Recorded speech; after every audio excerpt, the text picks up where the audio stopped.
이 타락한 불교가 이끄는 고려의 미래는 밝지 않았습니다. 적어도 성리학에 주목한 젊은 지식인들 눈에는 그렇게 보였던 것입니다. 이 성리학자들의 저쟁이었던 정몽주는 불교가 음식 남녀와 같은 일상의 진리를 거부한다고 비난을 하기도 했죠. 이 조선공국의 주역 장도전도 불교가 남녀의 동거를 옳지 않다고 이야기해서 인륜에서 멀어졌고 농사짓기를 거부해서 생산의 근본을 끊어버렸다고 비판을 하기도 했습니다. 이 한마디로 불교는 역사 개선과 경제 발전에 기여하지 않는 종교라는 비판이었던 거죠. 이렇게 당시 정몽주와 정도전의 이 뜻이 같았다고 볼 수가 있었던 거죠. 아무쪼록 성리학자들의 신라는 비판에 맞선 불교 측의 반론은 거의 전무했습니다. 유일한 예외가 세종 때 활약한 승려 기화의 반론이었습니다. 기화는 원래 성균관 유생이었는데 21살 때 친구의 죽음을 목격하고 인생의 무상함을 느껴서 출가를 하게 됩니다. 이 기화는 이성계의 왕사 무학에게 배웠고 무학은 나옹의 제자였습니다. 이 기화는 나옹에서 무학으로 이어지는 선중한맥을 계승한 셈입니다. 나옹이라니까 피카츄의 나옹이 아닙니다.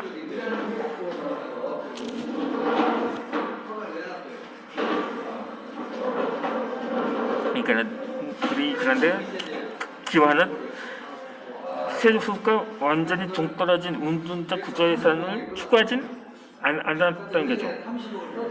이 기화는 세종 때 왕실과 접촉하면서 성리학자들의 공세에 대응한 정치적 발판을 확보하게 됩니다. 세종의 호불의 군주였다고 하죠.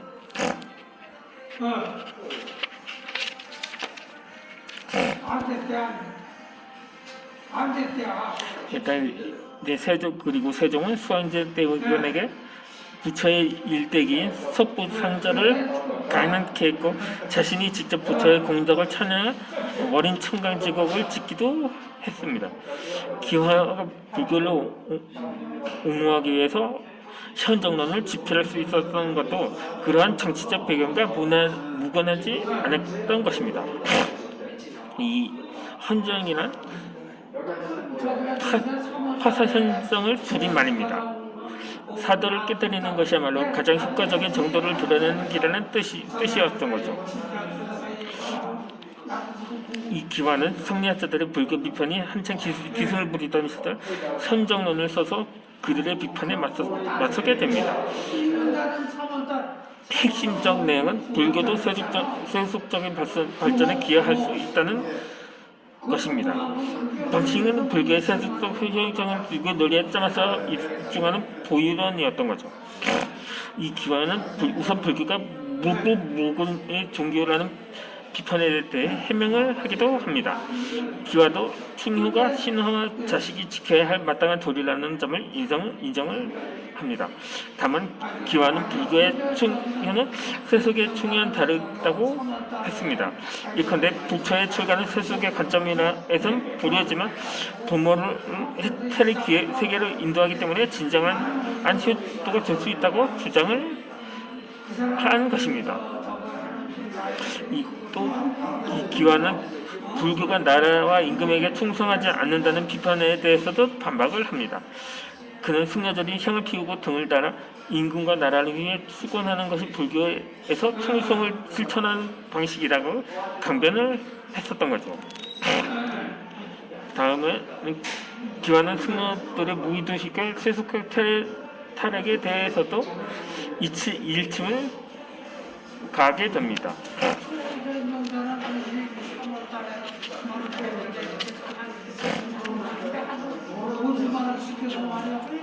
그런데 이 기화의 답변은 상당히 했던 것입니다. 기와는 불법을 전파하고 중생을 나라의 구자 승려가 남의 공양을 받는다고 해서 부끄러워할 필요는 없다고 주장을 했습니다. 게다가 기와는 자격 없는 승려들이 문제를 일으킨다고 해서 너무 심하게 나무라서는 안 된다고도 했습니다. 일부 승려들의 사소한 문제 때문에 불교계 전체를 매도할 필요는 없다고 주장하지만 결국 기와는 승려들의 세속적 타락을 묵인한 셈이라고 볼 수가 있는 거죠.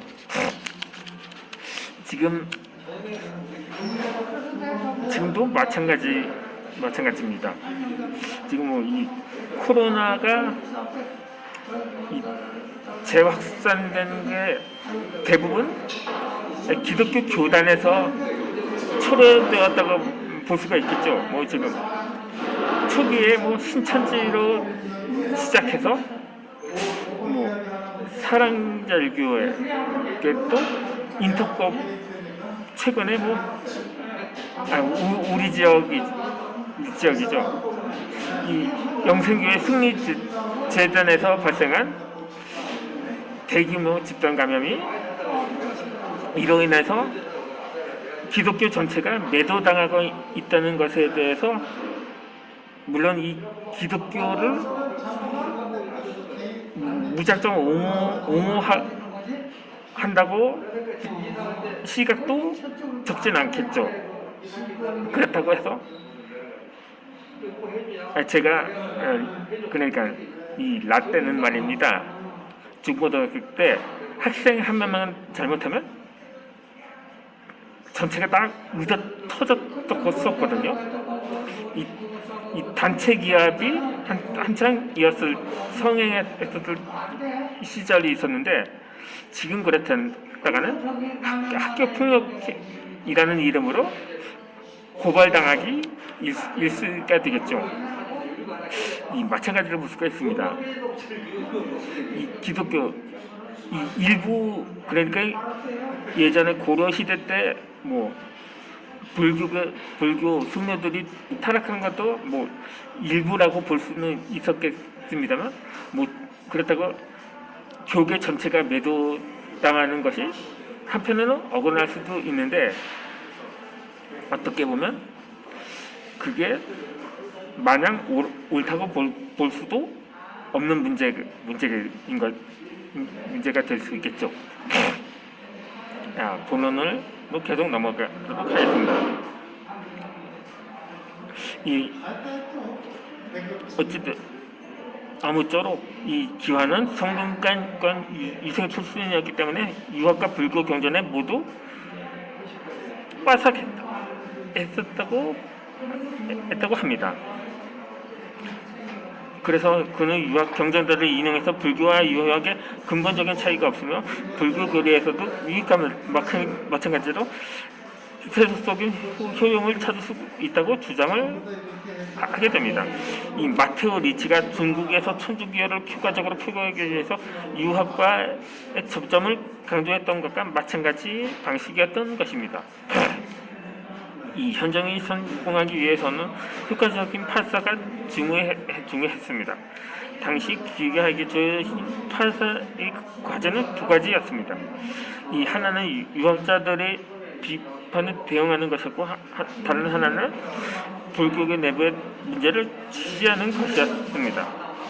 하지만 그의 보유로는 유학자들과의 대결을 성공적으로 이끌지는 못했고 기와는 불교 교단이 안고 있던 현실적인 문제점을 모두 외면을 했던 것입니다. 기와는 수시간의 종교인 불교가 어떻게 세속의 문제에 개입하려 있는지 그로 인해서 발생한 문제점들을 불교 교단은 어떻게 치유해야 했는지에 대해 전혀 답변하지 못했습니다. 그 결과 조선 초기의 미불 논쟁은 유학자들의 일반적인 승리로 끝이 나게 된 거죠. 그러나 그 결과는 그것으로 그치지 않았습니다. 현재의 이념인 유학이 추세간의 영역까지 장악하게 됨으로써 이 유학은 더욱 배타적이고 교조적인 담론을 전개될 가능성이 커져버린 것입니다.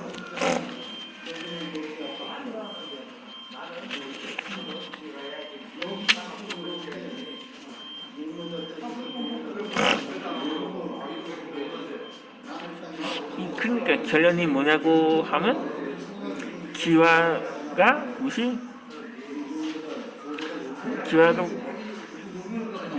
아니 고려의 계약가냐 조선의 계약가냐 뭐 이렇게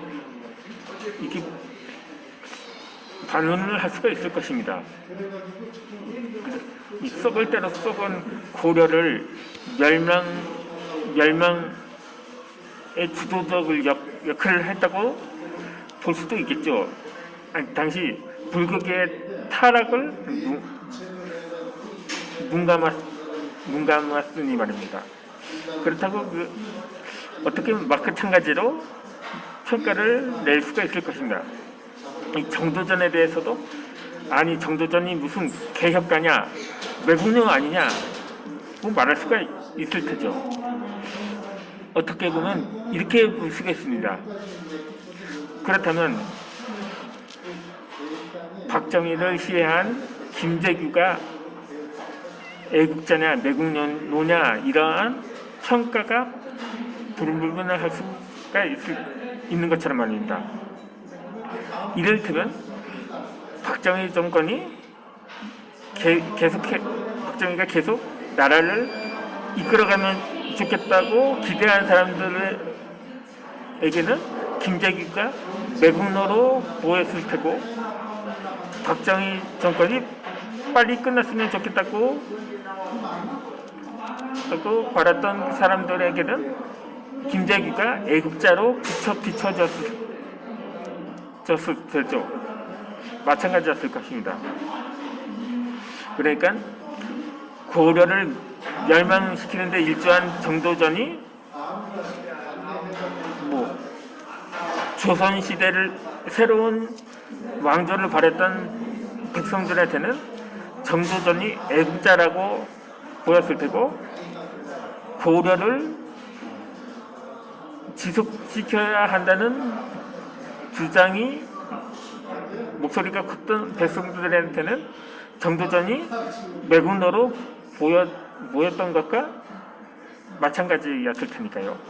아마 이 승려 기와에 대해서도 동일한 평가로